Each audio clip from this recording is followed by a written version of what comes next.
리더십 여러분, 예수님의 이름으로 환영하고 축복하고요.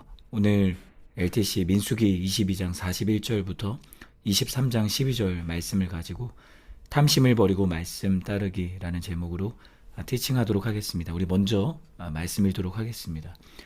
이튿날 아침 발락은 발람을 데리고 바알의 산당으로 올라갔습니다. 거기서 그는 이스라엘 백성의 진 끝까지 보았습니다.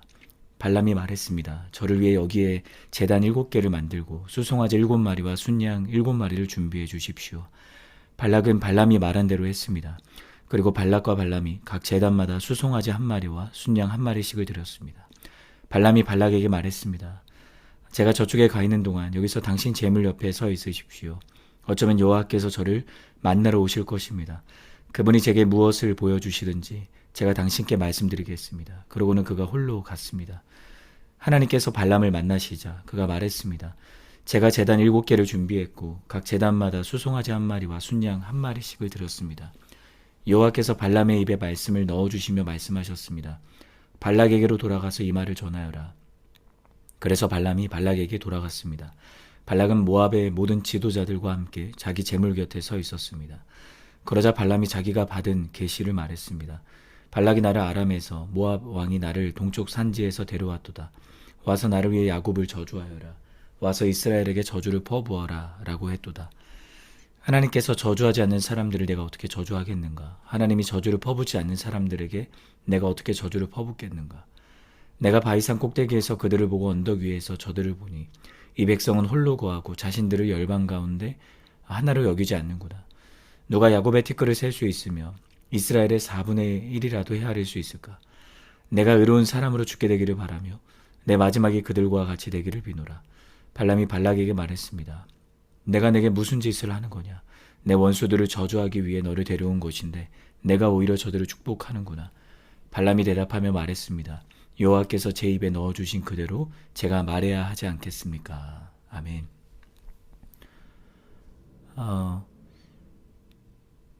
우리는 무엇을 말하며 살아가고 있습니까? 우리가 매일을 살아가면서 내가 무엇을 말하는지는 참 중요합니다. 왜냐하면 그 사람의 말이 그 사람의 마음을 보여주는 거울이기 때문입니다. 이것은 크리스천에게도 동일하게 적용이 됩니다. 예수님께서도 또 성경에서도 이 혀의 권세에 대해서 이야기를 하고 있고요. 하나님께서 이 땅을 창조하실 때도 말씀으로 창조하셨습니다. 그러니 우리가 매일을 살아가며 우리의 언어가 무엇을 담고 있는가는 사실은 우리의 믿음을 보여주는 바로미터인 것이죠. 사람의 감정과 기대, 상황과 환경 등이 나의 입술을 지배할 때가 참 많은 것 같아요. 우리가 지난 2주 전에 빌론 컨퍼런스가 은혜 가운데 마쳤잖아요. 그리고 나서 우리는 여전히 그 은혜를 기억하며 살아가고 있는가? 나의 가정과 나아가는 일터와 학교에서 또 많은 사람들을 만나면서 나의 입술은 하나님을 향한 감사와 또 다른 사람들을 축복하는 그 언어가 나에게 있는가? 사실은 우리가 우리를 에워싸고 있는 상황과 환경, 특별히 문제와 어려움, 고난 앞에서 우리는 우리의 말로 절망하고 또 실망하고 좌절하는 순간들이 있다라는 거예요. 오늘 발람이 이 발락에게 고용된 이제 콜링된 이방 선지자이지 않았습니까? 그래서 발락은 발람에게 그러한 기대를 갖고 있었던 거죠. 사실은 그러한 물질적인 보상과 어떤 그런 의미로 이 발람을 콜링을 했던 거예요. 왜 콜링했는가? 자신들을 침범하려고 하는 이스라엘 백성들, 그들을 저주하기 위해서 발람을 고용했던 거죠.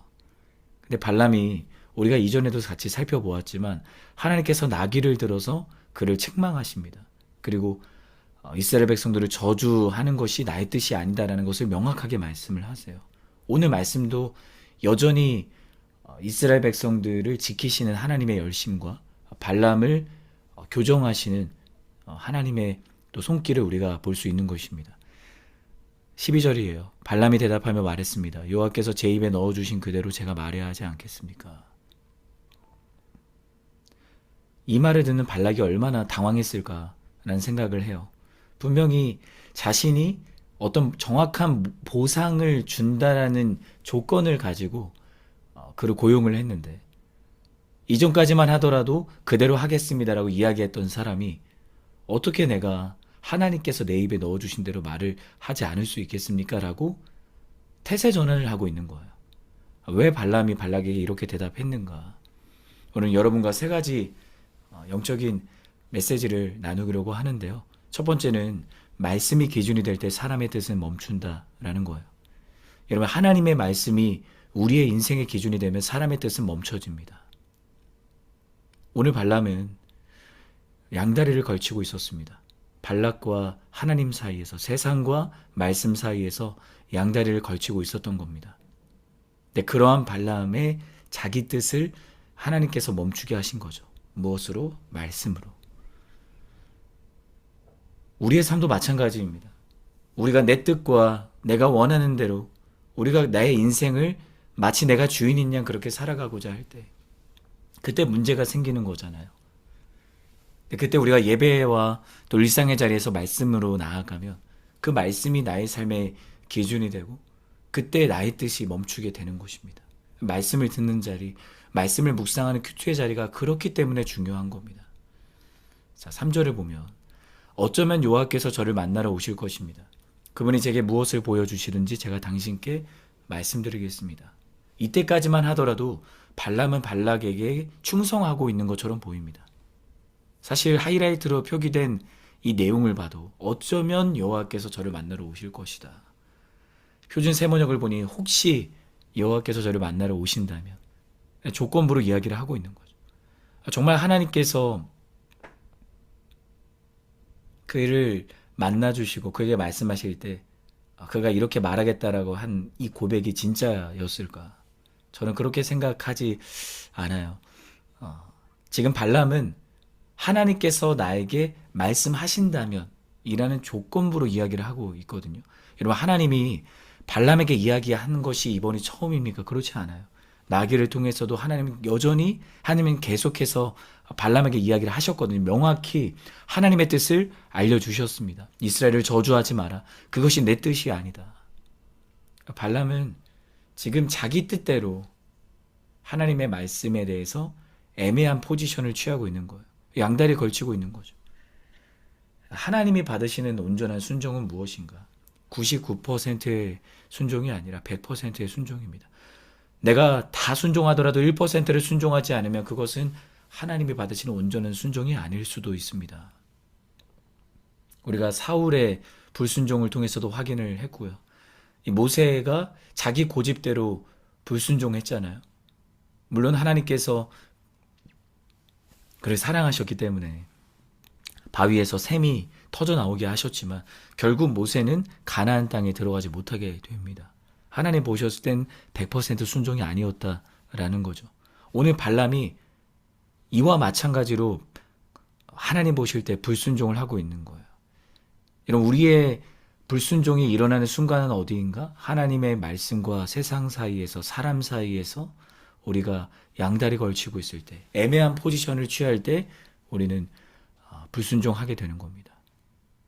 두 번째, 말씀이 나를 주장할 때 복이 흘러갑니다. 말씀이 나를 주장하면, 말씀이 내 삶의 기준이 되면 나의 입술에 복이 흘러가는 거예요. 이건 너무나도 당연한 거잖아요. 우리가 뱉고 있는 말은 복인가 아니면 독인가? 그래서 한번 여러분이 홀로 있을 때 녹음을 해보면 좋을 것 같아요. 아주 짧아도 좋으니까. 녹음을 했을 때 과연 내가 뱉고 있는 말은 무엇인가? 감사인가? 기쁨인가? 아니면 불평인가? 불만인가? 앞서 도입부에서 이야기한 것처럼 나의 입술에 담겨진 그 말들이 하나님을 향한 나의 신앙의 바로미터가 된다라는 거예요. 근데 말씀이 나를 주장하면 하나님께서 아브라함을 축복하셨듯, 하나님이 자신의 믿음의 사람들을 축복하셨듯, 우리 또한 우리 안에 하나님이 계시기 때문에 복을 선포할 수밖에 없습니다. 그것이 너무나도 자연스러운 거죠. 우리가 예배와 또 순모임의 자리에서 우리가 순원들을 향해 어떠한 말들을 내뱉고 있는가? 여러분을 축복합니다. 여러분이 한 영혼을 향해 하나님이 나를 그렇게 바라보시고 나를 축복하셨듯 순원들을 축복할 수 있는 인생이 되기를 주님의 이름으로 축복합니다. 그래서 이 LTC의 자리가 그 시작의 자리가 되었으면 좋겠어요. 그래서 감사하자, 우리 감사 노트를 쓰자라고 제가 말씀을 드렸잖아요. 그래서 우리 이제 감사 노트를 쓸 겁니다. 그리고 그 감사 노트에 나누어진 여러분이 기록하신 그 내용을 갖고 우리 LTC 때 그것을 나눌 거예요. 빌롱의 컨퍼런스에서도 감사연구소를 섬기시는 한건수 대표님이 그런 말씀을 하셨잖아요. 서로 감사 샤워를 하자. 불평과 불만과 그런 거짓된 것으로 때 묻어 있었던 우리가, 지저분해져 있었던 우리가 감사로 샤워를 하는 거죠. 그때 우리의 대화의 분위기, 순모임의 분위기는 바뀌게 될 것을 저는 믿습니다. 그냥 의무감으로 감사 노트를 쓰지 않아도 괜찮아요. 하지만 우리가 그 감사에 대한 놀라운 은혜를 경험하는 순간 한 번 맛보면 계속 그 맛집을 가게 되는 거잖아요. 감사 노트 작성하는 것도 저는 그러한 은혜가 있을 거라고 생각합니다. 그러한 복이 흐르는 공동체가 우리 CH 플러스 공동체가 되었으면 좋겠습니다. 세 번째, 말씀이 나를 사로잡을 때 두려움을 이깁니다. 하나님이 나를 사로잡으시면 어떠한 상황 속에서도 문제와 어려움 앞에서도 두려움은 우리를 엄습할 수 없는 것이에요. 사람의 눈치보다 하나님의 뜻을 더 중요하게 여기기 때문입니다. 그래서 12절에서 발람이 이렇게 이야기를 했던 겁니다. 하나님을 의식하게 되었기 때문에, 하나님을 만났기 때문에 나는 하나님을 의식하며 살아가는가? 순종하는 것이 기쁘고 감사한가? 아니면 불평하고 부담이 되는가? 나를 바라보면 순종은 부담이 되고 불편하지만 하나님을 바라보면 순종은 나에게 기쁨이고 하나님께서 나를 향한 사랑의 초청이므로 우리가 그렇게 받아들이게 되는 것입니다.